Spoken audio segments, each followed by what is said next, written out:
Urdu, and they just simply don't get enough Arabic to understand something as sophisticated as the Quran. So along comes the local militant who misappropriates a little scripture, as all religions are guilty of doing from time to time, but misappropriates a scripture to recruit these kids to their cause, and these children are absolutely easy prey. They have no ability to challenge or question, and that's what we're trying to build into them. And I've found, you know, this really works at all levels too, because I can take a madrasa leader, point out how what he's doing at this point in time is actually counterproductive to their best interest, take them through a logic flow to a new conclusion of what they ought to be doing. They can follow that logic, they can embrace the new conclusion, but what they're simply incapable of doing is starting the thought process themselves. It's just things are so tradition bound, if you will, and tribal bound that and we in the West, as do many over there, have a hard time telling where, you know, religion ends and tribalism begins, or vice versa.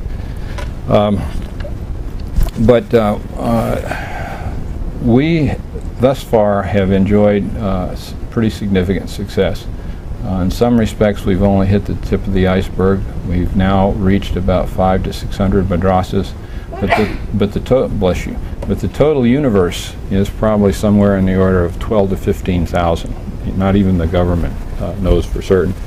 Our numbers will grow because we've been taking those workshop participants who show unusual ability, and we've been training them to be trainers themselves. So this thing is going to start snowballing at a much faster pace.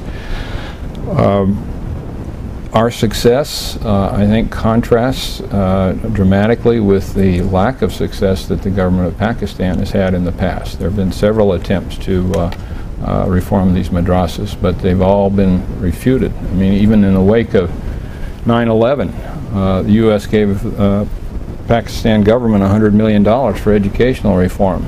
But the madrasas, who are independently funded, most of them locally through the poor tax, but also some from money from the Gulf states, they just thumb their noses at it because they are fearful of losing their independence, but they're also fearful of the possible secularization of their curriculums. We, on the other hand, have been able to go in there starting on a very small basis and growing over time, but we've been able to do this in such a way that they feel that this reform effort is theirs and not something imposed from the outside. Now, how we do that is often very simple. It can just simply mean showing them good things and they ask for more. But we give madrasa leaders lots of ownership, and they have lots of good ideas.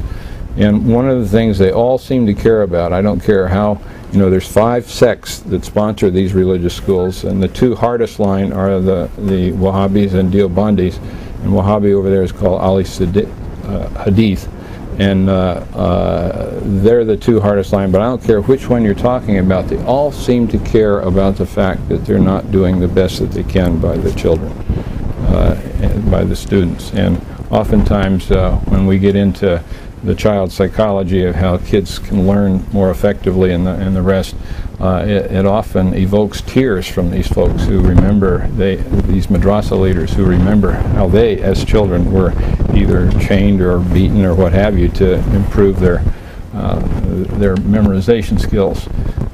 So it's a very sensitive area. But beyond doing this in such a way that they feel it's their effort, we also have inspired them with their own heritage. We pointed out how many of the pioneering breakthroughs in the arts and sciences, including religious tolerance, took place under Islam 1,000 years ago. Once they hear this a few times and they start internalizing it and start walking a little taller and saying, hey, maybe we can do better. And so now, with that as background, let me tell you, I'll tell you a few stories. Everybody likes a story. But about a year ago, I took a couple of my board members over with me, and we visited 3 madrasas that had been clearly identified with terrorism. The first one was the Deobandi madrasa in Karachi, outside Karachi. that had long been known as the chief supplier of fighters for both Chechnya and Kashmir, and also had spawned the two most violent anti-Shiite terrorist groups. Now, our project director, who's a Pakistani American who spent his youth in Karachi and attended a madrasa himself, was able to interpret some of the posters that we saw posted in this madrasa that were in Urdu. You know, things like this brings back images of Rwanda, but like things like "crush the cockroaches." The cockroaches are Shia. You know? And one of the great challenges we've had is that our project director is not only American, but he's Shia as well. And we go in some very hard, tough areas where Shia are not terribly welcome. But we get in there, and this is a room full of madrasa leaders, oversight administrators, senior Islamic scholars and the like, and there's a lot of rage in the room. And the rage is there for two reasons. One is U.S. foreign policy, but we were there at the very peak of the Lebanon crisis, and anything that Israel does, we get credit for. So that rage was really directed at us. And so I started out by saying, look, we're not a government organization, nor have we ever received any money from the government. And although it's clear the U.S. may have made some mistakes of late, it's important for you to remember when they intervened on behalf of Muslims in Bosnia, Kosovo, Somalia. I said, left untold in most recitations of Somalia are the more than 100,000 Somali lives that were saved as a result of that humanitarian intervention. And I said, and while you can fairly criticize the United States for operating with a double standard in the Middle East because of our strategic relationship with Israel, so too can you accuse the Arab leaders of operating with double standards, who complain mightily of Israeli mistreatment, but then turn a deaf ear to Palestinian pleas for humanitarian assistance. So I said, everywhere you look, there are double standards driven by perceived national self-interest. I said, but you know, we're not here to talk about that. This was my poor attempt to try to get past the rage. I said, we're here to talk about values that we hold in common. And then I recited several verses from the Quran that I committed to memory, a poor paraphrase of which is, O mankind, God could have made you one had he willed, but he didn't. Instead, he made you into separate nations and tribes that you may know one another, cooperate with one another, and compete with one another in good works. And I said that I and my two colleagues here are here to open the competition in good works.